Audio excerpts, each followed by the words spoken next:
रक्षाबंधन के सुनहरे अवसर पर आज हम केक की एक ऐसी रेसिपी बताने वाले हैं जिसे बनाने के लिए आपको कोई अवन या माइक्रोवेव की जरूरत नहीं है। हम इसे प्रेशर कुकर में बनाने वाले हैं। तो चलिए देखते हैं कैसे बनते हैं चॉकलेट कपकेक इन कटोरी।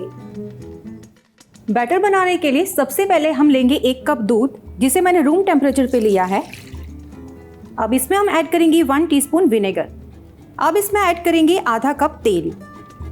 अब इसमें ऐड करेंगे 3/4 cup powder sugar. Half tea spoon vanilla essence add करेंगे। इसे हम अच्छे से मिक्स कर लेंगे। ऐड करूंगी अभी ड्राई इंग्रेडिएंट्स।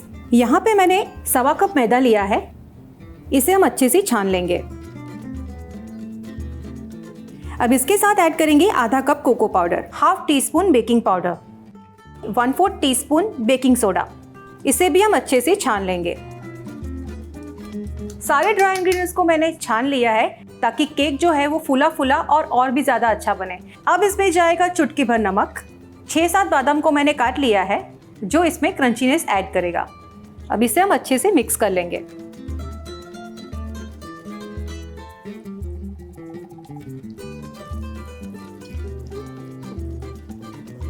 अगर आपको केक का बैटर थोड़ा थिक लगे तो आप इसके अंदर 2 टेबलस्पून पानी भी ऐड कर सकते हैं। हमें इस टाइप की कंसिस्टेंसी चाहिए। केक का बैटर रेडी हो चुका है। अब हम कुकर को प्रीहीट कर लेते हैं। तो प्रीहीट करने के लिए यहाँ पे सबसे पहले मैंने लिया है इसके अंदर नमक। नमक की जगह पे आप रेत भी ले सकते हैं। इसे हम अच्छे से फैला लेंगे। अब इसके अंदर हम एक स्टैंड रखेंगे और ऊपर हम इस तरह से प्लेट रखेंगे।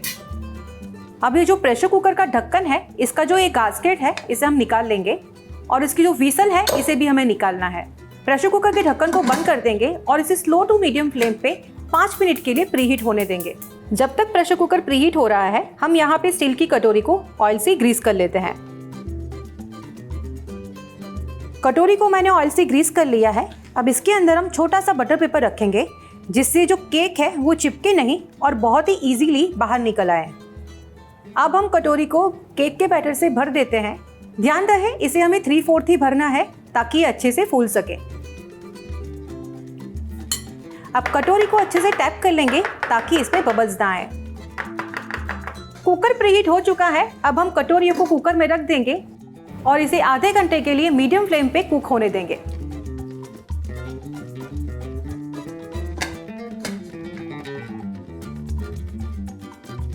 30 मिनट हो चुके हैं। अब हम केक को चेक कर लेते हैं। केक अच्छे से पक चुका है। अब हम कटोरी को निकाल लेते हैं। इसे हम थोड़ा सा ठंडा होने देंगे और इसके बाद हम इसे डीमोल्ड करेंगे। चॉकलेट केक बनकर तैयार है। आपने देखा ना ये केक कितना फ्लफी बना है। आप भी ट्राई कीजिए रेसिपी और कमेंट बॉक्स में मुझे बताइए कैसा लगा। मिलते हैं नेक्स्ट एपिसोड में।